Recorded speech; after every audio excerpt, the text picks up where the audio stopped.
What's up, guys? It's your boy Justin. Today we're reviewing Live a Live, which is a Square Enix RPG for the Nintendo Switch, which came out last month, if I'm not mistaken.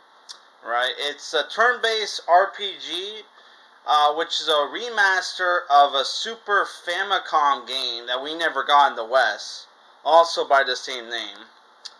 And in this game, you have 7 characters to choose from, right? And if you finish all 7, you can unlock an 8 story, the Middle Ages story. And the 8 chapters you have in this game is the prehistory chapter, where you play as a caveman who, with his gorilla friend, goes to rescue your girlfriend, basically, from another tribe of cavemen who are trying to sacrifice her to a T-Rex.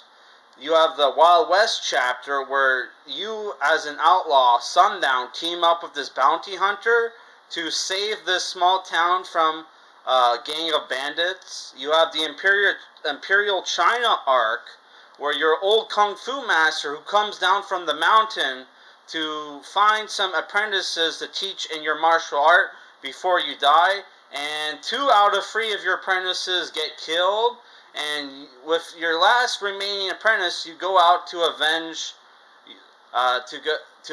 your students from this rival kung fu school. You have the the Twilight of Edo Japan arc chapter, where you play a ninja who's sent into this castle town to free this prisoner, who you team up with to take down this tyrant, who's kind of based off Oda Nobunaga, right? And that chapter was very stealthy.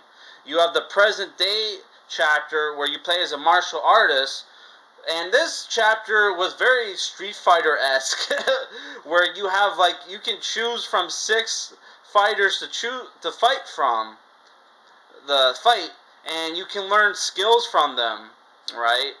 And then after you beat them, you fight two more guys, right?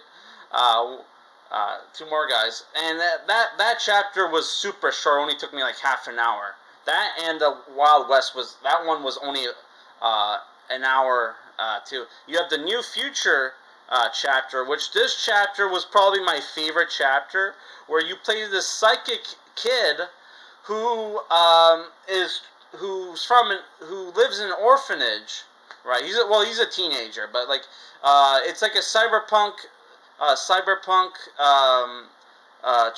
chapter, that's kind of inspired by Akira meets what's his name, Gigantor, or it's like in this chapter you fight like evil gang of kidnappers with your motorcycle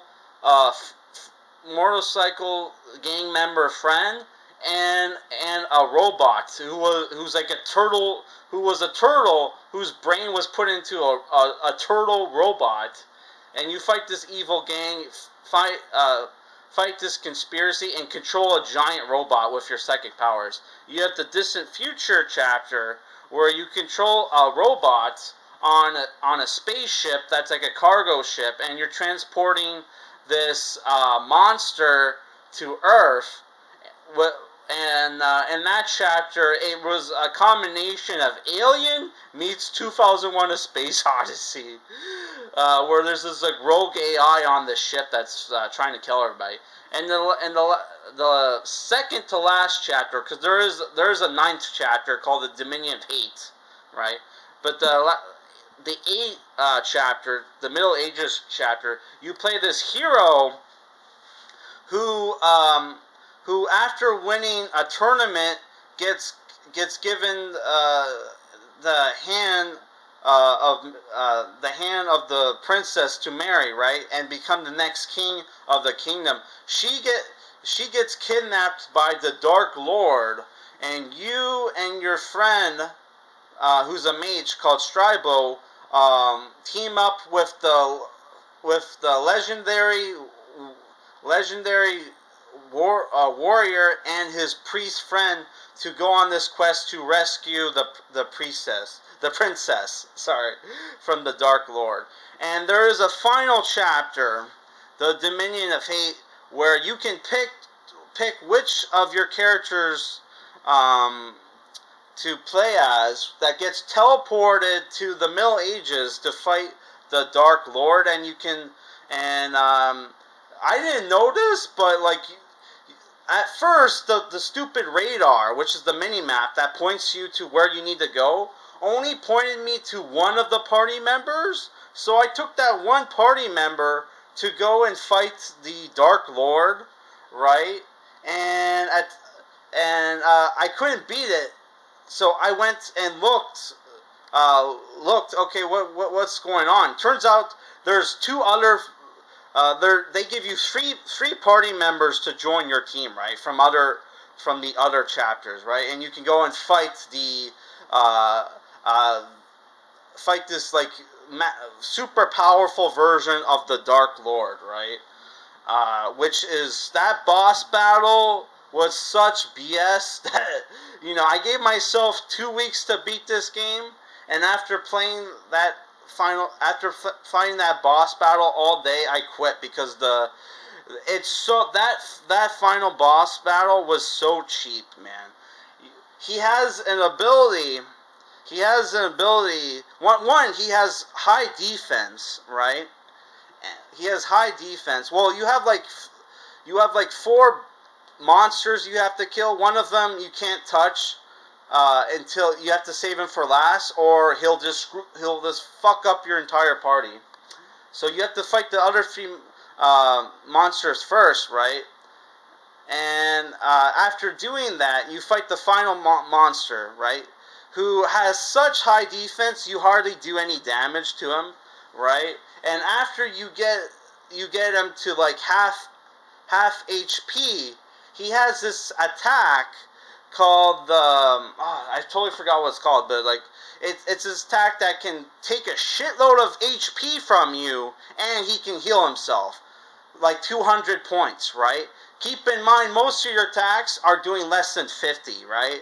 And he can spam that attack. So after that bullshit, I fucking rage quit, and I'm done with the game. Maybe later I'll go back to fight that boss after leveling up a bit. But like all my guys were like high level, which like most of the chapters are less than 2 hours, right? Except for this chapter and that chapter. Those 2 chapters will take you about 4 hours to beat. But most of the chapters are less than 2 hours, and you can get to the end game at like 20 hours, right? And though that final boss battle was such bullshit, aside from that, what did I think about the game, right? I thought the graphics were good. Like, they did a really good job of remastering an SNES game. They didn't make the game look too clean. They kept the pixels a bit like blurry to give it that dark and grittiness that old SNES games had, right?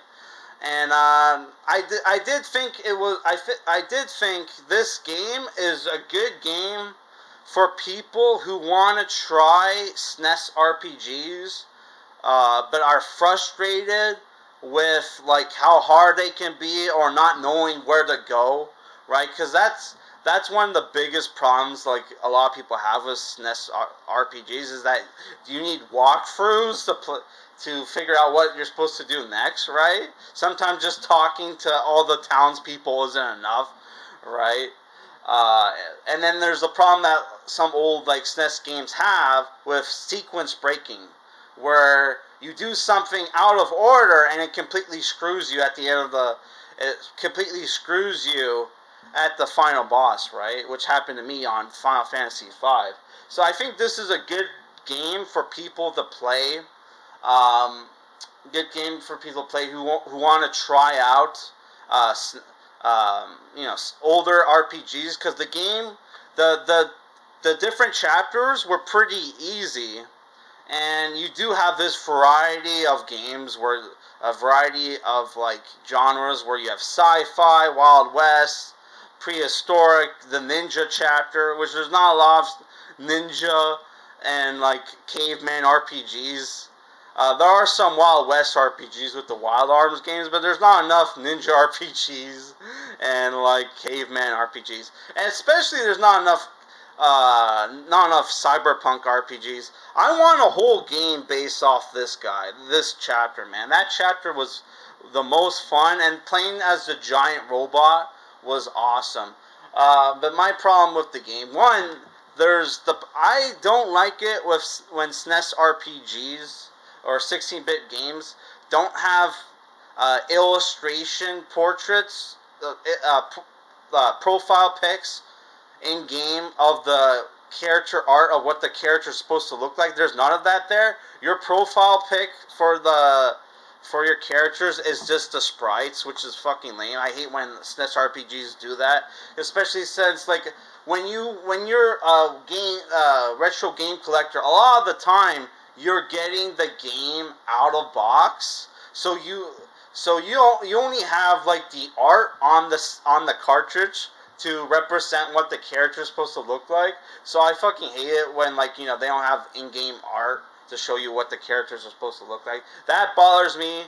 And especially since I looked up some of the art from the original game, and it looks fucking sick, man. It would have been nice if some of that was in the game. Yeah. Other problems I had with the game is, yeah, it would have been nice if there were like item shops or some way to like get healing items other than just randomly finding them or from random drops from monsters. That was annoying. But other than that, my main criticism of the game is the final chapter, which doesn't even feel like, to me, I beat this game, man. You told me there was 8 chapters. I beat all 8 chapters. The last chapter doesn't even feel like a real chapter. It feels like post-endgame material, right? Because it's just bullshit. There's no, like, real story. Your character just pops up and gets told, hey, go find this guy to kill him, right? And that was bullshit. That they didn't even tell. They only pointed you to where the other to one party member was. I had to go and explore the different regions and the Middle Ages map to find the other party members, and we still couldn't fucking win. There's only one party member on my team that could heal other people, right? And the fucking bosses, the monsters, just wipe him out, man. Like in the first or second turn, man. It's such fucking bullshit, right? That final boss is such BS that it's like, dude, it soured me soured me. I wanted to give this game a negative review, which my review was, I was initially going to give this game like a 6.5 out of 10. A 6 because this game is like 20 hours and it's 20 hours and it costs like $65 on launch, which is not worth it to a lot of people, right? And because of the price point and the fucking bullshit final boss, I'm giving that 5 out of 10. Though I do want more remasters of SNES game RPGs, but I would prefer if they did like the Sonic Ultimate Collection, where they just updated the games to HD and just put them out in a collection, man. Because it's such bullshit that they're selling an older game, updating the graphics a little bit and putting selling it for $65. Oh, by the way, there is voice acting in the game, English voice acting, but it's totally unnecessary, and I didn't even like the voice acting in the game. So that's it for this review, guys. In 2 weeks, I'm going to try to review. I'm going to review Digimon Survive.